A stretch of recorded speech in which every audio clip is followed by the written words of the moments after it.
తనుజ గారు రీసెంట్గా ఒక పోస్ట్ పెట్టారు. తను దాంట్లో తన మీద వస్తున్న ఎలిగేషన్స్కి క్లియర్గా ఒక నోట్ చెప్తూ ఒక పోస్ట్ అయితే వదిలారు. దాని గురించి మనం మాట్లాడుకుందాం. ముఖ్యంగా మూడు ఎలిగేషన్స్ మీద సమాధానం అయితే చెప్పారు. 3 ఎలిగేషన్స్ గురించి మనం మాట్లాడుకుందాం.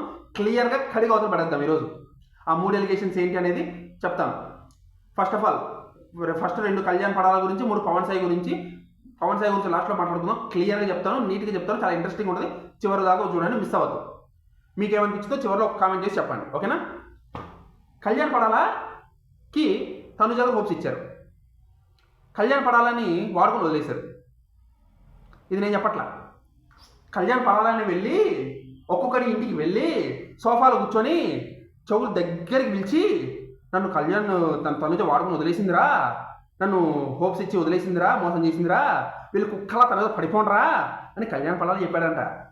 మీకు తెలుసా విషయం? ఎప్పుడు జరిగింది నాకేం తెలియదు. ఈ ఫేక్ నెరేటివ్స్ చేసే వాళ్ళందరూ క్లియర్గా నమ్ముతున్నారు అది విషయం. పెచ్చనా కొడుకులు కాకపోతే ఎంత దారుణంగా నెరేటివ్స్ చేస్తారంటే, ఎలిగేషన్స్ చేస్తారంటే నాకు ఒకటి అర్థంగా కలుగుతాను.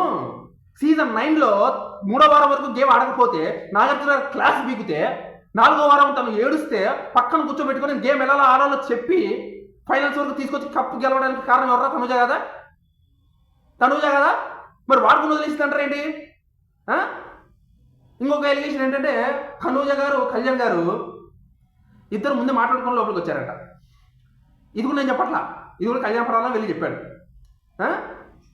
వాడుకున్నది ఇద్దరు కలిసి ముందే మాట్లాడుకొని లోపలికి వచ్చి ఇలా ఉండాలి, ఇలా చెయ్యాలని చెప్పి మాట్లాడుకుని లోపలికి వచ్చారా? బాబా ఏం నెరేషన్ రా, ఏం స్టోరీ నెరేషన్ రా నిజంగా. ఇండస్ట్రీకి వచ్చి చావండ్రా ఈ నెరేటివ్ చేసేవాళ్ళు. స్టోరీ నెరేట్ చేసేవాళ్ళు ఇండస్ట్రీకి వచ్చి చావండి. కథలు లేక ఏడుస్తున్నారు అక్కడ. ఫేక్ నెరేషన్స్ చేసేవాళ్ళు అసలు 6 నెలలు కరసాం నేర్చుకొని ముసలాం దాని మీద ప్రతాపం చూపించినట్టు ఇంత టాలెంట్ పెట్టుకుని ఏం చేస్తారా మీరు? ఇంత టాలెంట్ పెట్టుకుని కళ్యాణ్ మీద, తనుజ మీద, మిగతా వాళ్ళ మీద ఏడుస్తున్నారు తప్ప ఇండస్ట్రీకి చావండి వచ్చి.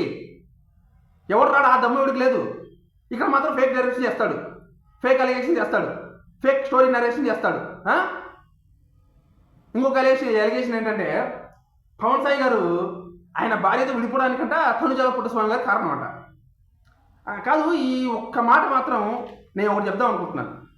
దీన్ని మీరు నిరూపించాలనుకుంటే, మీరు నిరూపించాలి, తనుజ తప్పు చేసిందని మీరు నిరూపించాలి అనుకుంటున్నారంటే పవన్ సాయి గారి భార్య ఎక్కడుందో వెతికి పట్టుకోండి. పవన్ సాయి గారి భార్య ఎక్కడుందో వెతికి పట్టుకొని కోర్టులో కేసు వేయండి. ఎగిచ్చి ఎడంకాలతో ఉంటాడు జడ్జి, అర్థమైందా? ఎగిచ్చి ఎడంకాలతో ఉంటాడు. 6 ఏళ్ల క్రితం జరిగిన దానికి ఇప్పుడు ఫేక్ నెరేటివ్స్ చేయడమే తప్పంటే మళ్ళీ కోర్టులో కేసేసి కోర్టు టైం వేస్ట్ చేస్తారని చెప్పి ఎడంకాలతో తంతే ఎగిరొచ్చి బయటపడతారు, కోర్టు బయటపడతారు. అర్థమైందా? మడిచి మీ నెరేటివ్స్ ముడ్డులు పెట్టుకోండి, బాగా సేఫ్గా ఉన్న చోట పెట్టుకోండి. అర్థమైందా? ఇంకొకసారి తనూజ గారి మీద ఎలిగేషన్స్ వేయాలని చూస్తే ఇంకా ఏం జరుగుతుందనేది నేను చెప్పాల్సిన పని లేదు.